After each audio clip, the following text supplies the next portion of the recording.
न ईस्नेहाचरणं प्रयान्ति भगिबन् पादादुयं तै प्रजा हेतुस्तत्र विचित्र दुख निचिया संसार घोरायणवा अत्यंत स्फुरधुर्गिरस्म निकरा व्याकीर्ण भूमंडलो ग्रीष्माकारी अतिंद पाद सलिल छायान रागम रवि।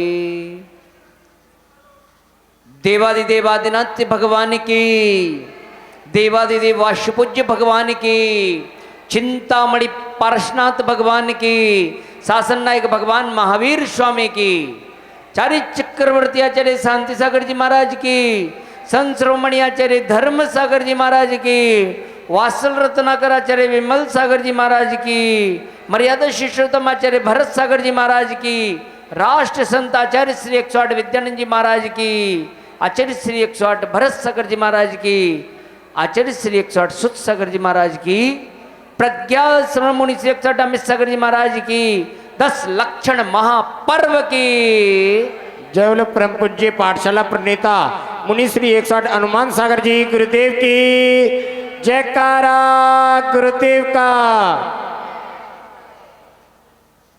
आज जो पर्वूषण पर्व प्रारंभ हुए, उस प्रारंभ में आज का अंतिम दिन है। जैसे ये तो एक शिविर था, एक पाठशाला थी, अब प्रयोगशाला प्रारंभ होगी कि जो हमने 10 दिन जो पर्व के मनाए हैं और उस 10 दिन के पर्व में अपने अंदर परिवर्तन आना चाहिए। यह पर्व जो हमारी आत्मा को पवित्र करने के लिए आया है कि ऐसा नहीं कि हमने 10 लक्षण पर्व मनाए लेकिन लक्षण फिर भी नहीं आए, तो ऐसा ना हो कि अपने जीवन में लक्षण ना आए। ये पर्व का मनाना तभी अपना सार्थक है जब अपने अंदर ये लक्षण आ जाएं। तो ये भगवान जो ये 10 दिनों में हमने जो साधना की है, पहले अपना उत्तम क्षमा, मार्दव, आर्जव, सोच, ये चारों जो हैं जिसमें क्रोध, मान, माया, लोभ, इसका अभाव किया। और यदि अनियोग से घटाएं तो ये क्या हो गया? प्रथमान योग। सत्य और संयम, ये परिणाम, ये करुणान योग। और तप और त्याग, ये चरणान योग। और कल और आज का जो दिन था अकिंचित और ब्रह्मचर्य, ये द्रव्यान योग। और ये सब किसके साथ होता है? ये सारे जो हैं ये क्या है? अजीव है। और ये परिणामों में किसके साथ हो रहा है? जीव के साथ हो रहा है। और जब व्यक्ति क्रोध, मान, माया, लोभ करता है तो क्या होता है? क्रोध, मान, माया में आश्रव होता है।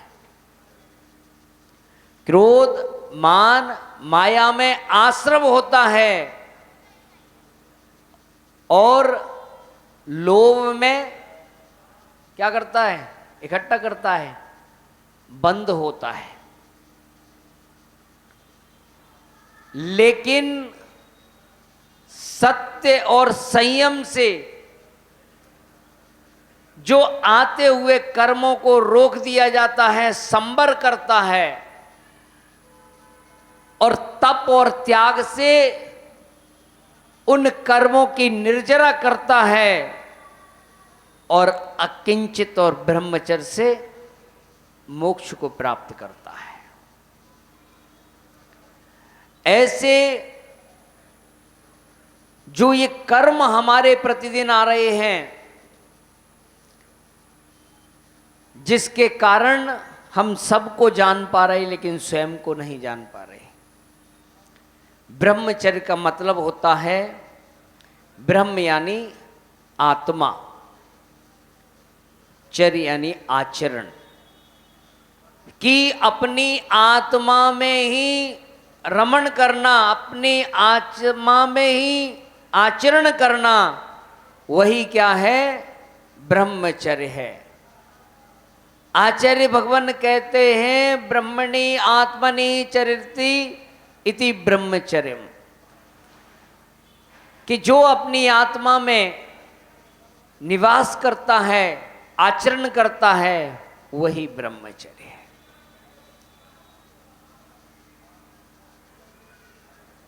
ब्रह्म यानी आत्मा, और इस आत्मा को हमने अनादिकाल से जाना नहीं कि ये आत्मा किस किस के पास आत्मा है। ईमानदारी से बताओ, किस किस के पास है? पता है किसी को आत्मा है? सुबह से शाम तक आत्मा का कितनी बार याद करते हो? एक बार भी याद आती है आत्मा की? कि किसको याद करते हैं? संगीता कह रही कि नोट, बाप बड़ा ना भैया, शरीर को सुबह से शाम तक देखते हैं। अभी कहा किसी से उपवास कर लो, मैं तो नहीं कर पाऊं, सारे दिन खाऊं। आज भी कह रहे 2 टाइम खाएंगे, तो आज 2 टाइम खाएंगे तो रोज कितने टाइम खाओ? अच्छा कुछ नहीं, चलो पानी की छूट दे दो। डायबिटीज है, अरे उपवास करके तो देखो, डायबिटीज तो तुम्हारी ठीक हो जाए। उपवास करने से कैंसर जैसी बीमारियां ठीक हो जाती हैं। और एक दिन कोई पानी वानी नहीं पियोगे तो कोई जान नहीं चली जाएगी। यदि आज उपवास किया तो लगेगा कि हां अंदर मेरे आत्मा है, वो परमात्मा दिखाई देगा, और नहीं तो कहां पता चले कि आत्मा है। ऐसे ब्रह्म अपनी आत्मा को जानने का हमें प्रयास करना चाहिए। लेकिन ये आत्मा को न जानकर हम इस भौतिकता के युग में हम विषय वासनाओं में पड़ गए, जिसके कारण हम अपने आप को नहीं जान पा रहे।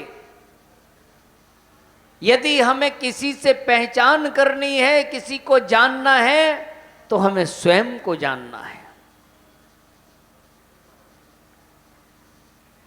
ये और शादी विवाह आदि व्यवहार में ब्रह्मचर्य, ब्रह्मचर्य अभी आप पूजा पढ़ रहे थे ना, उसमें एक लाइन आई, क्या? संसार में विषवेल नारी तज गए योगीश्वरा। इस लाइन का मतलब है, बस कौन कौन करता है 10 लक्षण की पूजा? तो इसका क्या है मतलब, क्या है?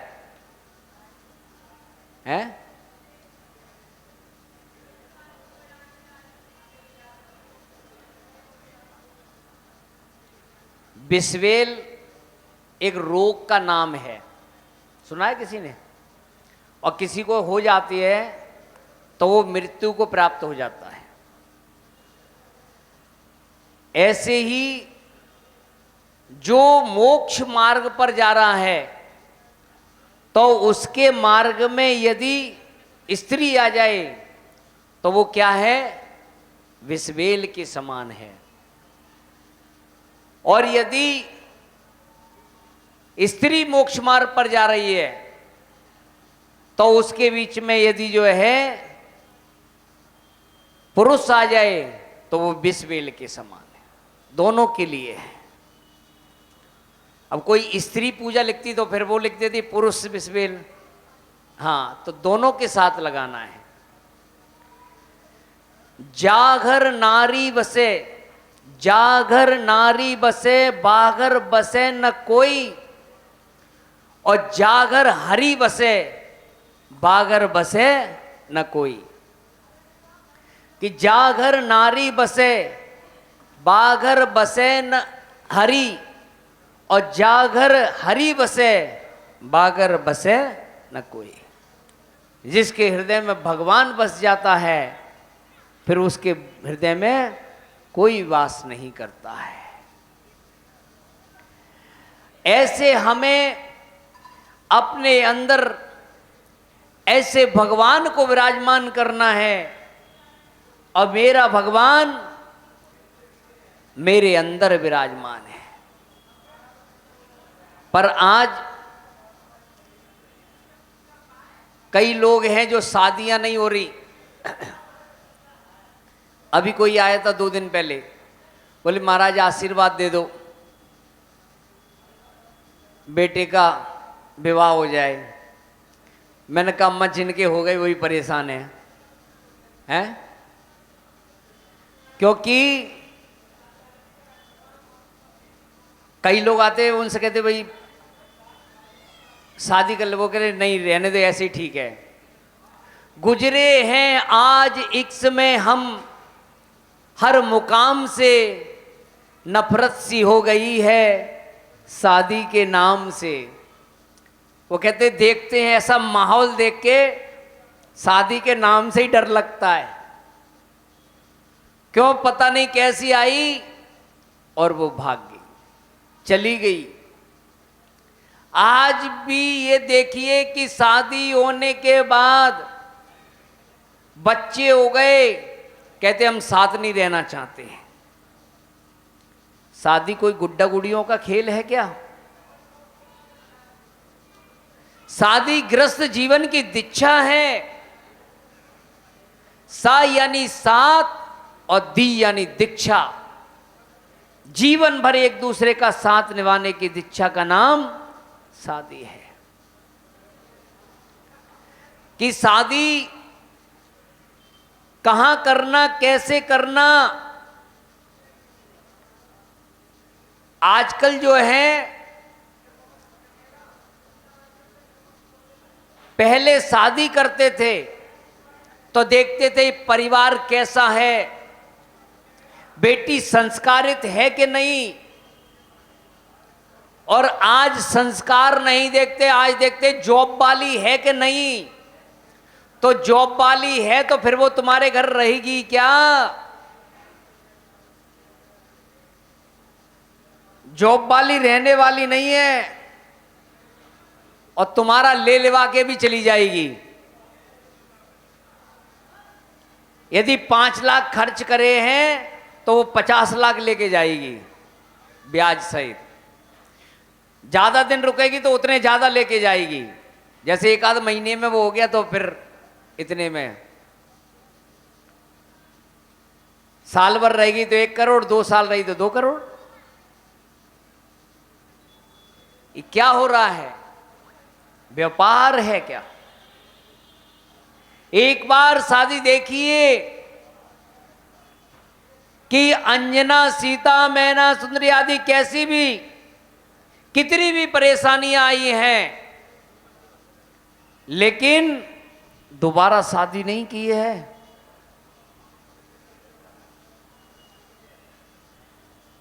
शादी का महत्व तो समझिए कि शादी क्या है। आज गुड्डा गुड़ियों की तरह खेल बना रखा है। शादी एक तो अपने बराबर वालों के साथ करना चाहिए, अपनी अपनी जातियों में करना चाहिए। अब कहां बच्चे आज जो है पढ़ रहे हैं, कॉलेज जॉब कर रहे हैं, और वहीं देखा वहीं कोई लड़की या लड़की ने लड़के को और कर ली शादी। माँ बाप उन्हें टाइम नहीं दे रहे, उन्हें वो प्यार नहीं मिल रहा, और बाहर से जरा सी हमदर्दी मिली तो लगता है कि यही अपने हैं। अब दिल लगा गधी से तो परी क्या चीज है। फिर घर वाले कितने ही कहें कि नहीं और बढ़िया से करा देंगे, अब तो होगी तो उससे, नहीं तो मर जाऊंगा, मर जाऊंगी।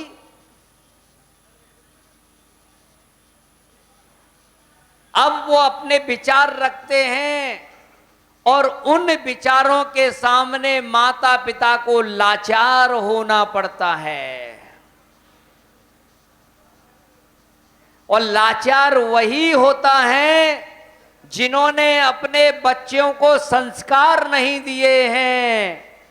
जिन बच्चों को संस्कार हुआ करते हैं वो लाचार नहीं हुआ करते।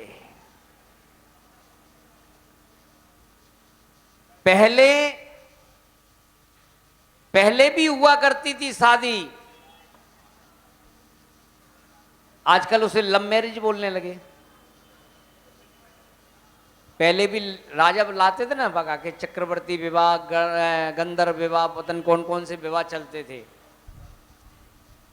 लेकिन जो भी शादियां की हैं वह अपनी जाति में की है, अपने वालों में की है, संस्कारवान में की है, ऊबड़ खाबड़ नहीं लाए जो कुल का ही नाश कर दिया है।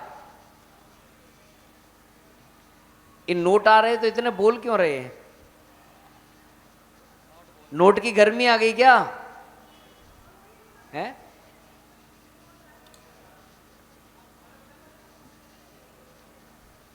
अब जैसे आजकल प्यार करने लगे और बाद में फिर उनमें भी होने लगी, भूले से कर लिया प्यार हो गई नादानी,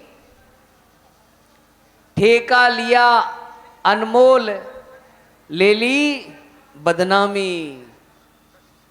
कर ली दूसरी जाति में, और अब वो न घर के न घाट के, घर वालों ने में घर में भी नहीं रह सके, और ना दान पुण्य पूजा पाठ से अलग अब वो उस लायक नहीं रहे कि जिन्होंने अन्न उसमें शादी की है, अपनी जाति को छोड़कर शादी की है, तो वह आहार दान आदि भी नहीं दे सकते, कुल शुद्धि नहीं रही, ना वो और ना ही उनकी संतान। वह कुल एक संख्या बढ़ाई नहीं हमने, कुल ही को खत्म हो गया। अब वो कुल किसी भी धर्म अनुष्ठान के लायक नहीं है। वो बात अलग है, तुम पैसे लेके कुछ भी कराओ, लेकिन वह कुल अब उस कुल की शुद्धि नहीं है। पहले हमारे बुजुर्गों ने कितना, यदि कहीं बच्चे ने कहीं समाज में ऐसा हुआ है तो उसे जो है अलग कर दिया गया है, क्योंकि अब उसकी वो पात्रता नहीं रही। और अन्यथा जैन कुल में लिया है, जैन कुल में ही लेना उसकी उच्च पात्रता है। शादी करो तो देखभाल कर करो, नहीं हो तो कोई बात नहीं, महाराज बना दो, ये परंपरा भी चलती रहेगी। अब क्या करोगे, एक है और ना तुम्हारा, आज लोग समाज समाज समाज की बात करते हैं, ना तो समाज कुल को चलाने वाले रहे और ना ही मुनि परंपरा को चलाने वाले। क्यों? एक है। अब एक जो है ना तो वो तुम्हारा कुल चला सकता है, क्योंकि पता नहीं कहां किससे शादी करके ला रहा है, और नहीं तुम्हें यहां छोड़ के जा रहा है, बाहर विदेश में रह रहा है, तो ना उसका किसी रिश्तेदारों से किसी से कोई संपर्क, ना कुछ, सारी खत्म, कुल खत्म। और एक है तो उसे तुम मुनीम बनाओगे, मुनि तो बनाने वाले हो नहीं। यानी आज हम लोग समाज और कुल को और धर्म को, मुनि परंपरा को जो है, दोनों को ही नष्ट कर रहे हैं। कि जो परंपरा हमारे बुजुर्गों ने, आज समझ लीजिए कि कितनी कैसी भी स्थिति आई रही है, तब भी इस परंपरा को प्रारंभ रखा है। लेकिन आज हमारे पास स्वतंत्रता होते हुए भी, सक्षमता होते हुए भी, हम परंपराओं को खत्म कर रहे हैं। शादी का मतलब, शादी करने के लिए मना नहीं किया, पर शादी अनुव्रत है और करो पर साथ रहो। राम बनो, सीता की परीक्षा मत लो, और सीता बनो तो राम को छोड़कर मत जाओ, अन्यथा लवकुश तो होंगे, पता नहीं वो कंस या जो है रावण बन जाए। तो इसीलिए जो है कि इस व्रत को, जो आज ये ब्रह्मचर्य व्रत, शादी होते ही उस नारी का व्रत होता है सदा संतोष व्रत, कि वह मेरे पति के अलावा और पति पत्नी के अलावा बाकी के सब बहन भाई आदि की तरह नारी से भागना और नारी के पीछे भागना, दोनों ही एक ही सिक्के के पहलू है। दृष्टि सही करनी है। सम्यक दृष्टि का मतलब ये होता है कि वह अपनी दृष्टि सही करता है, गलत दृष्टि से नहीं। चाहे कोई आए चाहे कोई जाए, उसके अंदर विकार नहीं होता है। तो ऐसे व्रत को पालने वाले आज भी इस धरा पर आप देखिए कि दिगंबर साधु निर्विकार, विषयासा वसाती तो निरारंभो परिग्रह, ज्ञान ध्यान तपो रखता तपस्वी सा प्रशस्ते। निर्विकार विचरण करते हैं, अन्यथा व्यक्ति कमरे के अंदर भी नग्न नहीं रह सकता। यह जिनके अंदर विकार नहीं होता वही इस मुद्रा को धारण करते हैं। ये मुद्रा तब धारण की जाती है जब वैराग्य होता है। इस मुद्रा को धारण करने वाला कोई घर से भागकर व्रत नहीं ले सकता, कोई घर से भाग के मुनि नहीं बन सकता, क्योंकि इस मुद्रा को धारण करने वाले के लिए उसको घर की आवश्यकता है। वह इस मुद्रा को वही धारण करता है जिसको अपने निज घर में जाना है। तो घर से भागने की जरूरत नहीं, अपने घर में रहने की आवश्यकता है। तो बंधुओं, ये आज जो ब्रह्मचर्य व्रत है, हमें अपने बच्चों को जब तक उनकी शादी आदि नहीं होती है तब तक उनको ब्रह्मचर्य व्रत दिलाओ, और शादी करो तो अपनी अपनी जातियों में करो, अपने धर्म और कुल की रक्षा के लिए करो। अन्यथा ये हमारा धर्म और कुल, पाठशाला में कई बच्चे आते हैं, मैं उनको कि शादी करो, चाहे आज भजा के लव मैरिज भी करो, पर अपनी जाति में करना, अपने धर्म में करना, जिससे वह कुल सुरक्षित रहे। अन्न में करेंगे तो समझ लीजिए क्या होगा कि वह धर्म और कुल दोनों ही नष्ट हो जाएंगे, आगे तक के लिए सभी समाप्त हो जाएगा। तो बंधुओं, ऐसे आज ब्रह्मचर्य व्रत पे हमें स्वयं और अपने बच्चों को भी ब्रह्मचर्य व्रत दिलाना चाहिए, जिससे ये हमारा परिवार आदि जो है सुरक्षित रहे। ओम नमः सिद्धिभ्याम।